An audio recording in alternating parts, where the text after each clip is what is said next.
আমি আমার ছেলে রিফাতকে বিয়ে করব আমি আয়নার সামনে দাঁড়িয়ে নিজেকে বললাম। আমার বয়স ৪৫, কিন্তু দেখতে এখনও ৩০-এর মতো। আমার ছেলে রিফাত ১৮ বছরের। সে আমাকে গতকাল বিয়ের প্রস্তাব দিয়েছে। আমি এখনও বিশ্বাস করতে পারছি না, আমার নিজের ছেলে আমাকে স্ত্রী হিসেবে চাইছে। কিন্তু এর পেছনে একটা কারণ আছে। ১০ বছর আগে রিফাতের বাবার মৃত্যুর পর আমার মাথায় চোট লেগেছিল। আমার স্মৃতি হারিয়ে গিয়েছিল। ডাক্তাররা বলেছিল আমি আর কখনো আমার অতীত মনে করতে পারব না। আমি রিফাতকে চিনতে পারিনি, আমার নিজের ছেলেকে। আমাদের আত্মীয়রা আমাকে নিয়ে না গিয়ে একটা আশ্রমে রেখে দিয়েছিল। ৮ বছর পর রিফাত আমাকে খুঁজে পেয়েছিল। সে আমাকে বাড়ি নিয়ে এসেছিল, কিন্তু আমাকে বলেনি যে সে আমার ছেলে। সে বলেছিল সে আমার দূর সম্পর্কের আত্মীয়। আমি তাকে বিশ্বাস করেছিলাম। তারপর আমরা দুজন একসাথে থাকতে শুরু করেছিলাম। আমি রিফাতকে ভালোবেসে ফেলেছিলাম। সে আমার চেয়ে অর্ধেক বয়সী, কিন্তু আমাদের মধ্যে প্রেম জন্ম নিয়েছিল। গতকাল রিফাত আমাকে বিয়ের প্রস্তাব দিয়েছে। সাবরিনা, আমি তোমাকে বিয়ে করতে চাই, সে বলেছিল। কিন্তু আজ সকালে আমার ভাঙা স্মৃতিগুলো ফিরে আসতে শুরু করেছে। আমি মনে করতে পারছি রিফাত আমার ছেলে। আমি তাকে জন্ম দিয়েছিলাম। আমি কি এখন তাকে বলব যে আমি তার মা? নাকি তার প্রস্তাবে রাজি হয়ে যাব? আমি আয়নার সামনে দাঁড়িয়ে নিজের দিকে তাকালাম। আমার চোখে জল, কপালে ভাঁজ। আমি কিভাবে এই পরিস্থিতিতে পড়লাম? একজন মা কি কখনো তার ছেলেকে নিয়ে এমন ভাবতে পারে? আমি পাগল হয়ে যাচ্ছিলাম। সেদিন সকালে যখন রিফাত ঘুমাচ্ছিল, আমি সিদ্ধান্ত নিলাম আমার পুরনো জিনিসপত্র খুঁজব। হয়তো তাতে আমার স্মৃতি ফিরে আসতে সাহায্য করবে। আমাদের বাড়ির অব্যবহৃত ছাদে একটা পুরনো ট্রাঙ্ক ছিল। রিফাত বলেছিল সেখানে আমার কিছু পুরনো জিনিস আছে। আমি ট্রাঙ্কটি খুলে দেখলাম। সেখানে কিছু ফটো অ্যালবাম, পুরনো ডায়েরি, চিঠি আর কিছু গহনা ছিল। আমি একটা ফটো অ্যালবাম খুললাম। প্রথম পাতায় আমি একটা ছবি দেখলাম, আমি একটা বাচ্চাকে কোলে নিয়ে হাসছি। ছবির পিছনে লেখা ছিল রিফাত, ৩ মাস বয়স, ২০০৬। আমার হাত কাঁপতে শুরু করল।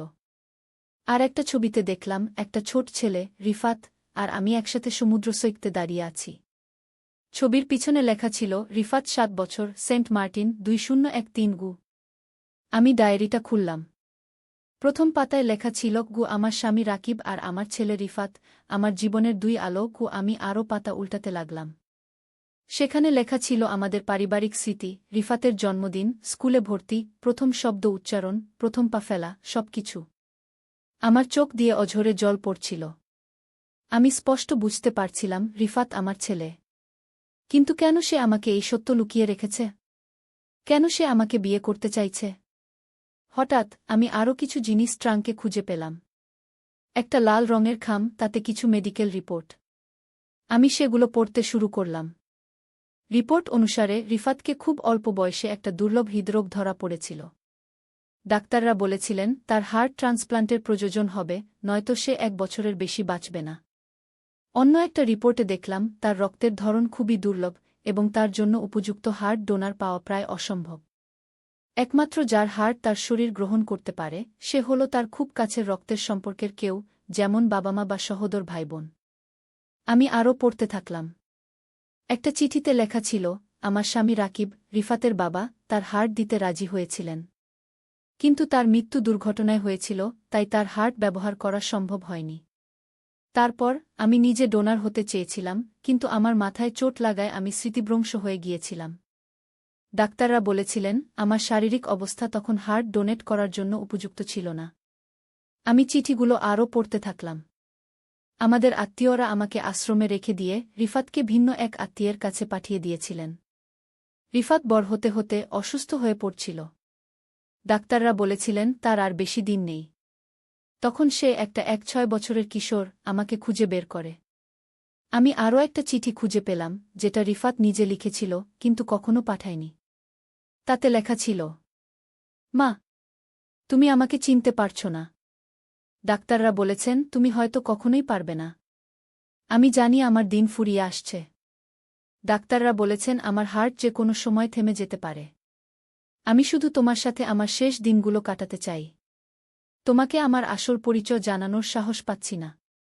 যদি তুমি জানতে যে আমি তোমার ছেলে, তুমি আবার নিজেকে বিপদে ফেলতে পারতে আমাকে সাহায্য করার জন্য। আমি তা চাই না। আমি তোমাকে বলেছি আমি তোমার দূর সম্পর্কের আত্মীয়।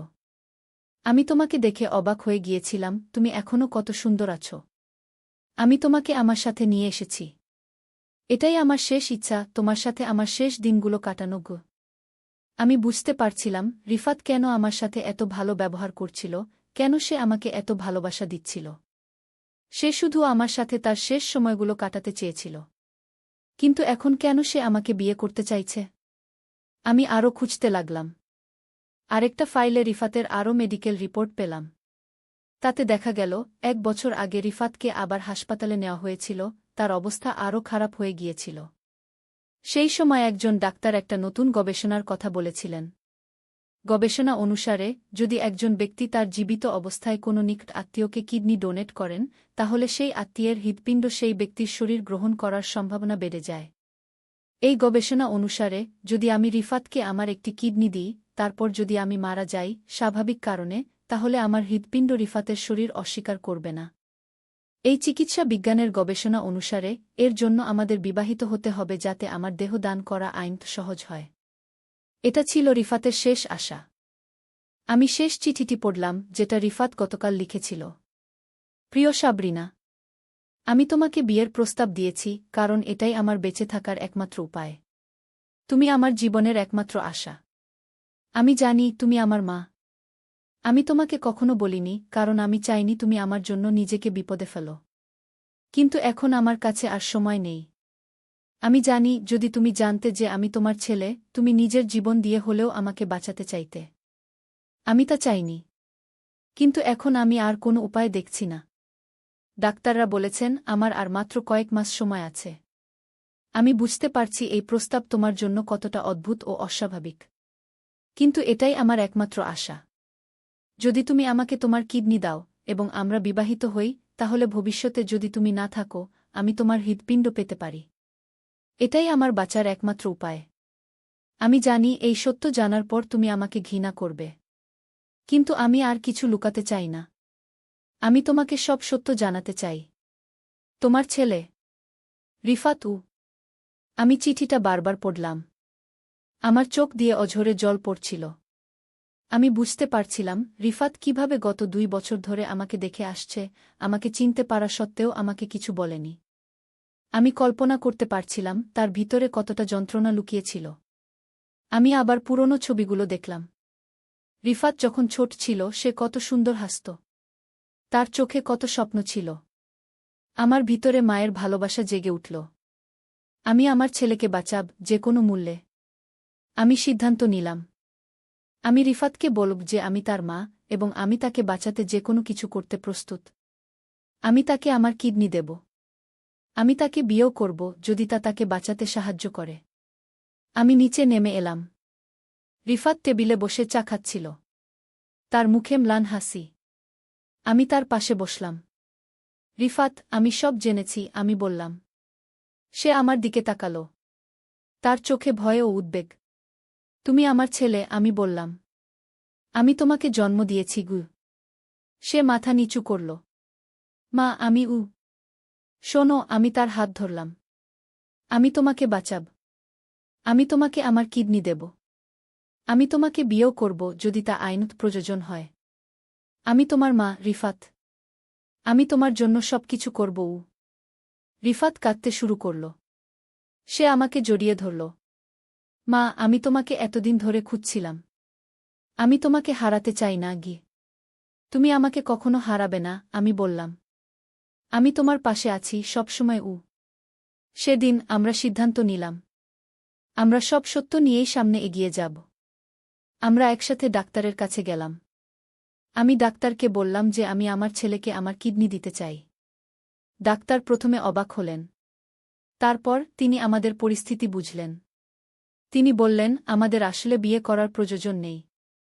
যেহেতু আমি রিফাতের মা, আমি আইনত তাকে আমার কিডনি দিতে পারি।